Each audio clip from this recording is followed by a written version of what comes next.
Good afternoon. So as you know, I've just returned from overseas where I visited Vietnam before attending APEC and the East Asian Summit in the Philippines and Malaysia. I was pleased we were able to expand our relationship with Vietnam. New Zealand has a lot to offer Vietnam. It was good to discuss further trade and investment opportunities which will offer huge potential to both countries.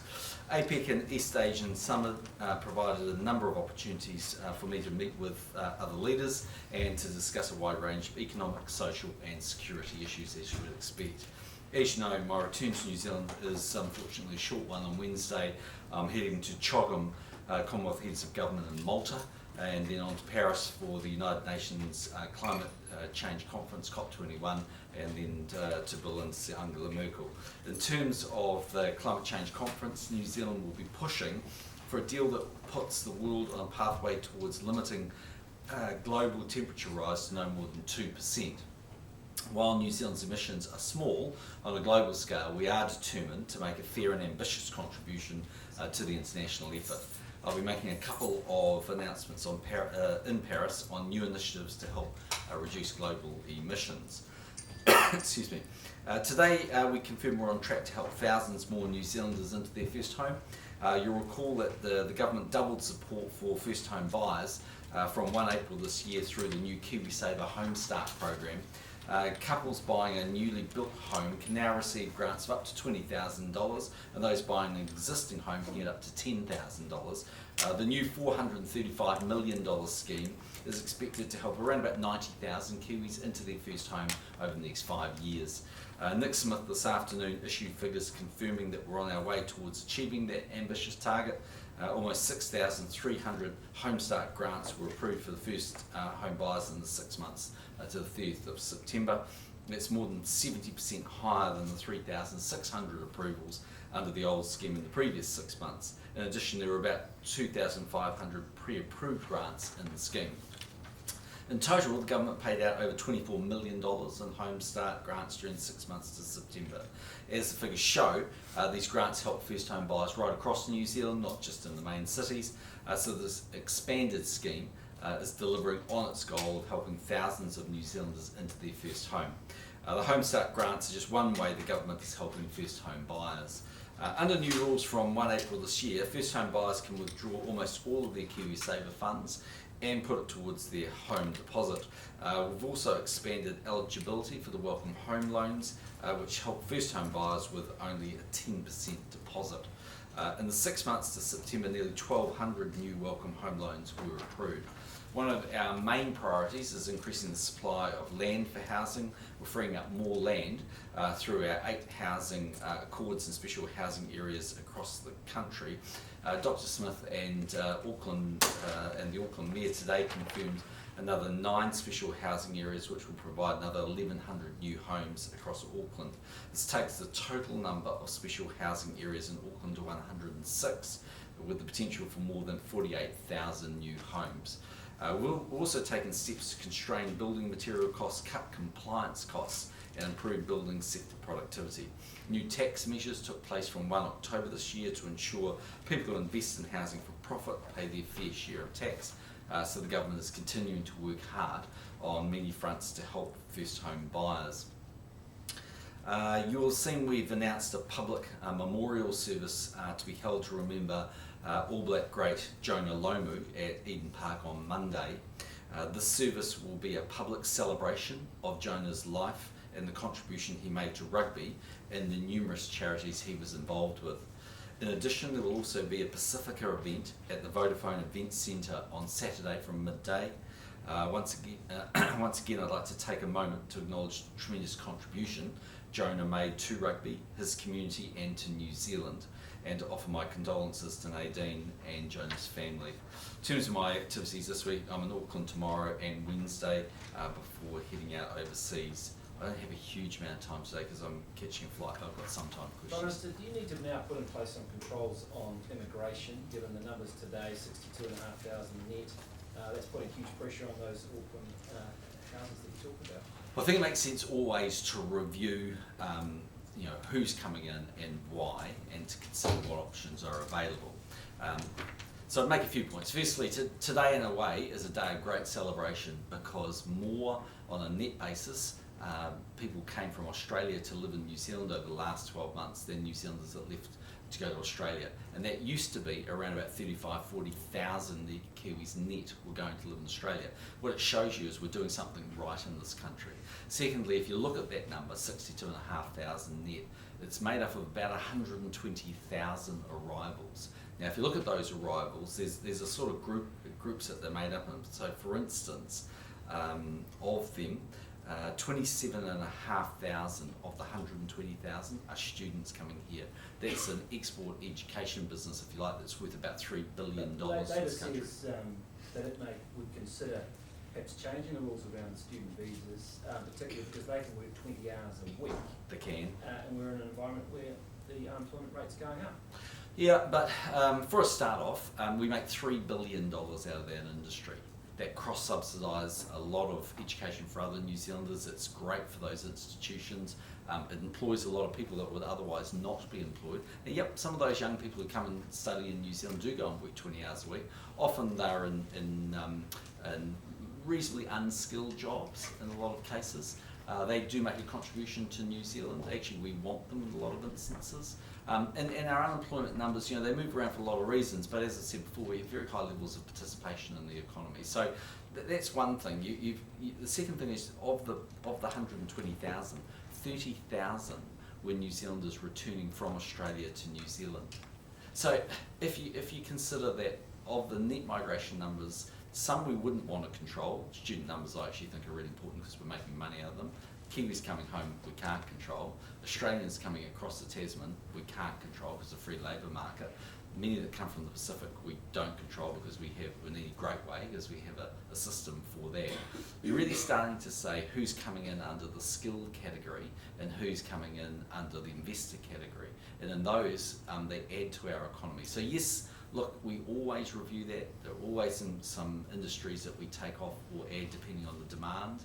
But I really do think, rather than worrying about it too much, we should respond to it and clearly need to build more homes and lives, but also celebrate the fact that people want to come and live in New Zealand. But can the infrastructure in Auckland in particular handle this record high net migration? We've seen record high house prices. Well, it's already starting to respond dramatically. So you've seen the amount of consenting, the amount of building activity rising rapidly and likely to rise even further. I mean, again, that's employing a huge number of people in the Auckland area. And if you're a builder in Auckland, you're busy. But the Reserve Bank government pointed out last week that even the extra houses that are being built is not enough to cope with the migrants coming. Yeah, depends. It depends on where people are going and what they're doing. I suspect a whole lot of students that come here that don't buy a house or may alternatively be buying an apartment.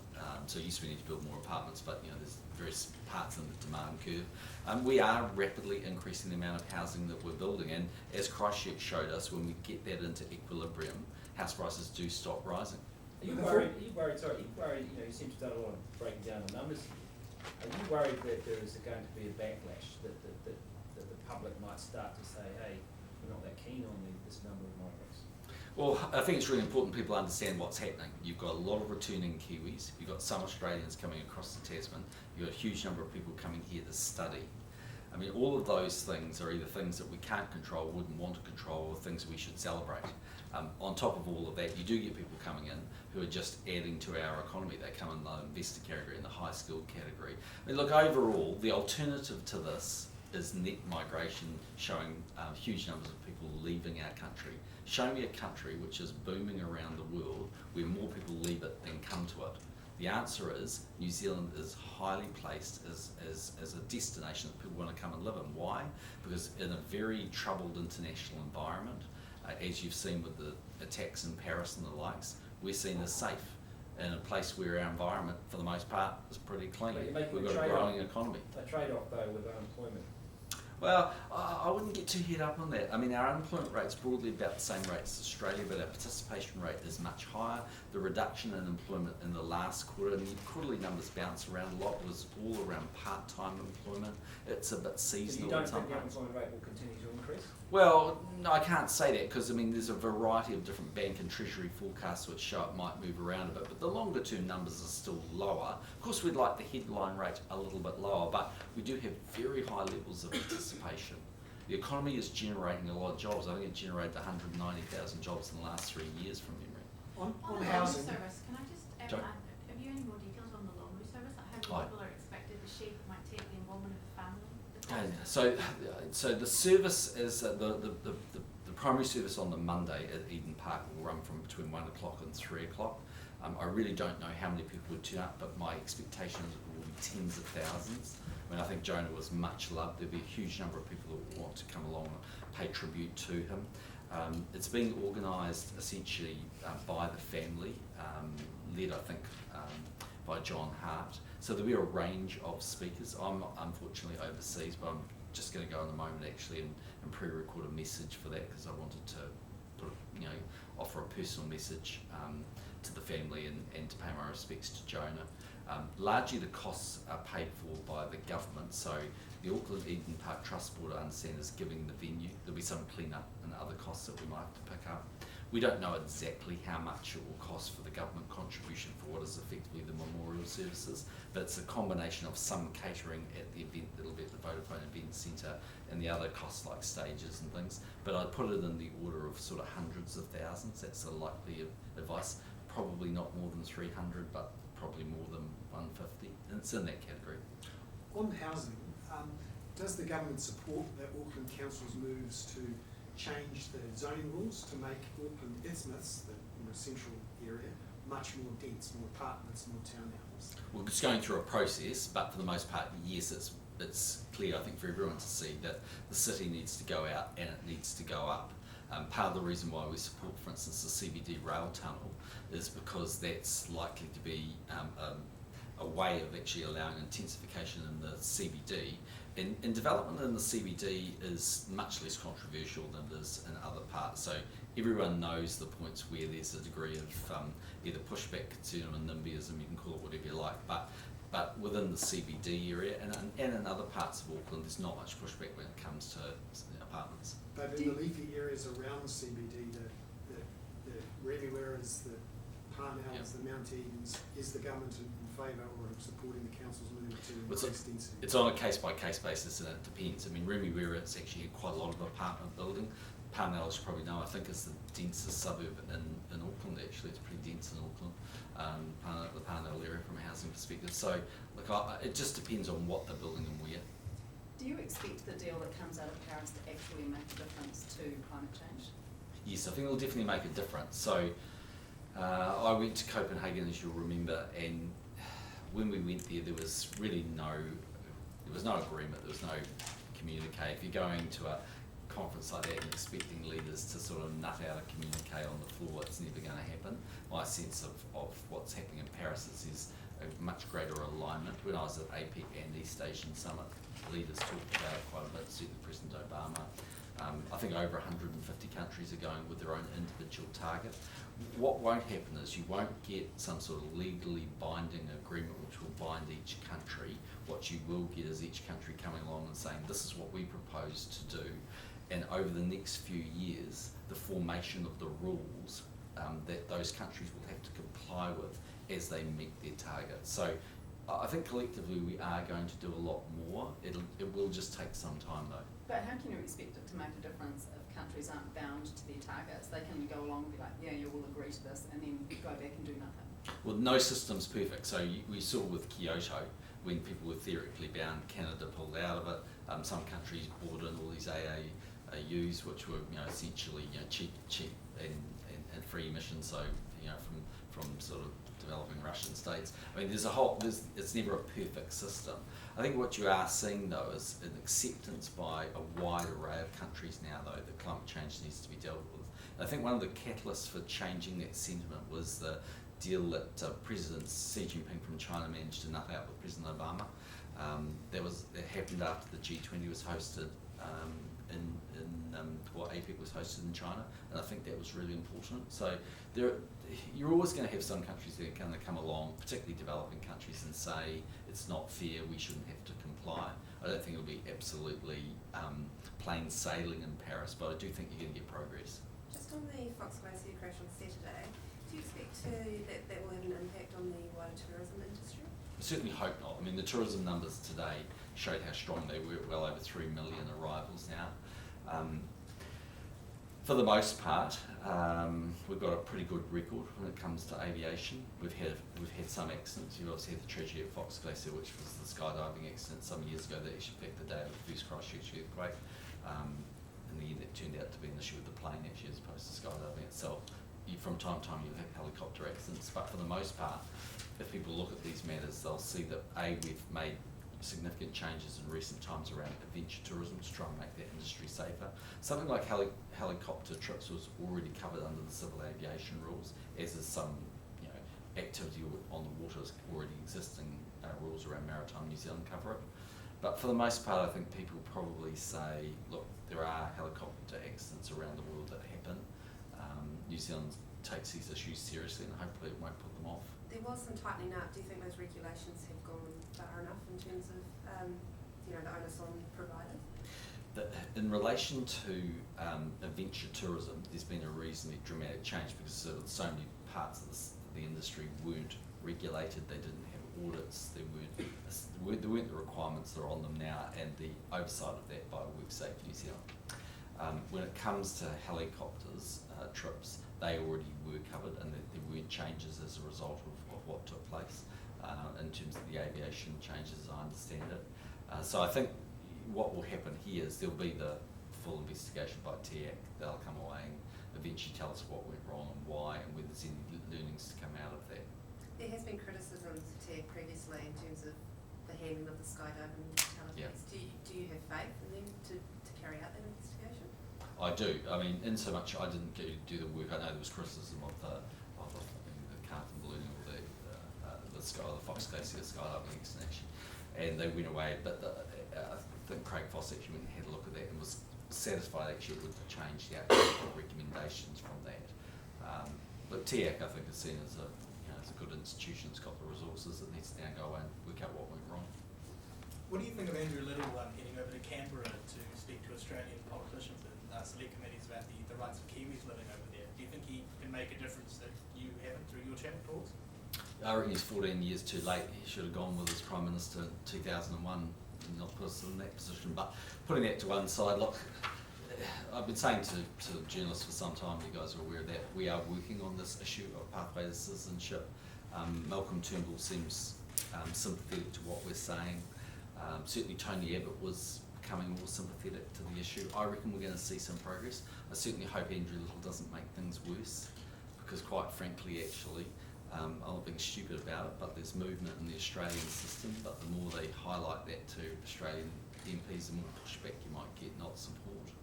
So I think there is a growing acceptance in the Australian system. As I've raised it with Bill Shorten, the Labour leader in Australia, I certainly constantly raise it with the Australian Prime Ministers of the day. There's an acceptance that they just can't carry on the way they are with such a large group of people who effectively don't have a pathway to becoming an Australian citizen. It doesn't seem right to me. How Can do you you think explain you what could the make pathway might letters be? worse? Is the pathway lower costs for citizenship, and is it specifically for New Zealanders? Is that what you envisage? Would certainly be only specific to New Zealanders, because you've got to remember we're the only people who have the freedom across into the Australian labour market without actually having this type with access to this type of visa, so it's specific to New Zealand. In terms of, it's not a cost issue, it's actually a rights issue. So it's that these people have no right, despite what they do over a long period of time, to actually qualify to become a resident, to ultimately become a citizen. So it's a pathway issue. The challenge for Australia is the fiscal cost. So there's no question there's a fiscal cost here. And the question would be, if they're prepared to change, where do they draw the line? And that's what we've been talking to them about. I don't want to overpromise it because I just can't force them. But nothing Andrew Little's doing is going to help. What will help will be if Malcolm Turnbull makes the call that he wants to put some money into this to make it happen. And when you say draw the line, is that a time question, or is it the type of citizens they are? What do you mean by where they Well, are? there's three. I don't know the exact number, but I'm guessing that let's say there's 300,000 people sit in this category. There's a large number. It's in the hundreds of thousands. So the question is, where do they say all of them? Do they say none of them? Do they say if they've been here a certain period of time? There's many ways you can kind of slice the onion. It's a question of where you decide, or where they might decide, would be acceptable to give people a chance to have, you know, realistically become an Australian resident, therefore a citizen. Can you explain how Andrew Little might make it worse by going to speak to the select committee? Well, because it's not exactly that the rules that apply in Australia are popular in Australia. I know we are offended by it. It's like the deportation issue. On the other side of the Tasman, it gets widespread support. So when how we would go that over- make it worse so if though? he You're goes over saying there and they may tells us- change the rules or? Well, because if he goes over there and starts telling a whole bunch of MPs that, you know, demands change, one of the risks you get is that I think you just get more pushback, because then it highlights the issue. It just encourages everyone to go down another pathway, looking what the cost would be, what it would ultimately mean. There's a degree of diplomacy about this stuff that we can get progress if we're prepared to work behind the scenes, in my view, but it's up to them. Do you think Australians don't want New Zealanders to become citizens? Is it- No, but they're quite happy, you gotta remember, they're quite happy with the current set of rules. They are not affected by them. The NZCPR has taken out full-page ads about Māori and the government working behind closed doors to hand over water rights. Is that accurate, and do they have a legitimate concern? No and no. Do you have a view on that style of advertising? It's a stunt. Timor-Leste is apparently in trouble economically. Is that disappointing given how much New Zealand put into it? Yeah, I mean, I wouldn't completely jump to that conclusion. I know they've been working pretty hard to diversify their economy. They've got a petroleum fund, I think, you know, that's been running down. They've certainly been spending more, but that's not unique. I mean, there's quite a lot of countries, even Saudi Arabia at the moment, that's spending a lot more than it's actually earning. We need to continue to work with them as best we can to allow them to diversify their economy. I think there's still, you know, well over, I think it's the better part of $17 billion in that fund, so I don't think they're broke yet, but they are certainly spending more than they're earning, and that's a matter of, ultimately a matter they'll need to think, you know, long and hard about how they diversify even further in their economy. But quite a bit of work's been happening in that space. Does New Zealand still give aid to Yeah, Timor-Leste? we give $44 million over the last 3 years, out, or the next 3 years, from 15-16 out to 17-18. And there are more deportees due from Australia this sometime this week. Do you have any more details? How many? I don't have the, I know I saw a note to me when I was on the plane last night saying there's more coming, but it didn't actually specify the number, so I don't know. Have you How's had any Myron McCully more- going? How's Myron McCully going? Yeah, recovering well. I've been in text sort of exchange with him a little bit recently, and I'm due to give him a call tonight, so I was planning to do that, but I think he's recovering strongly, thanks. When are you likely to make a decision on who's going to replace Mike Moore? By Christmas. By Christmas. Will that mean that you have to reshuffle the ministry? Depends on who we select. See ya. Don't give too much. No, you guys won't have to. You know, it's not on top. Too much.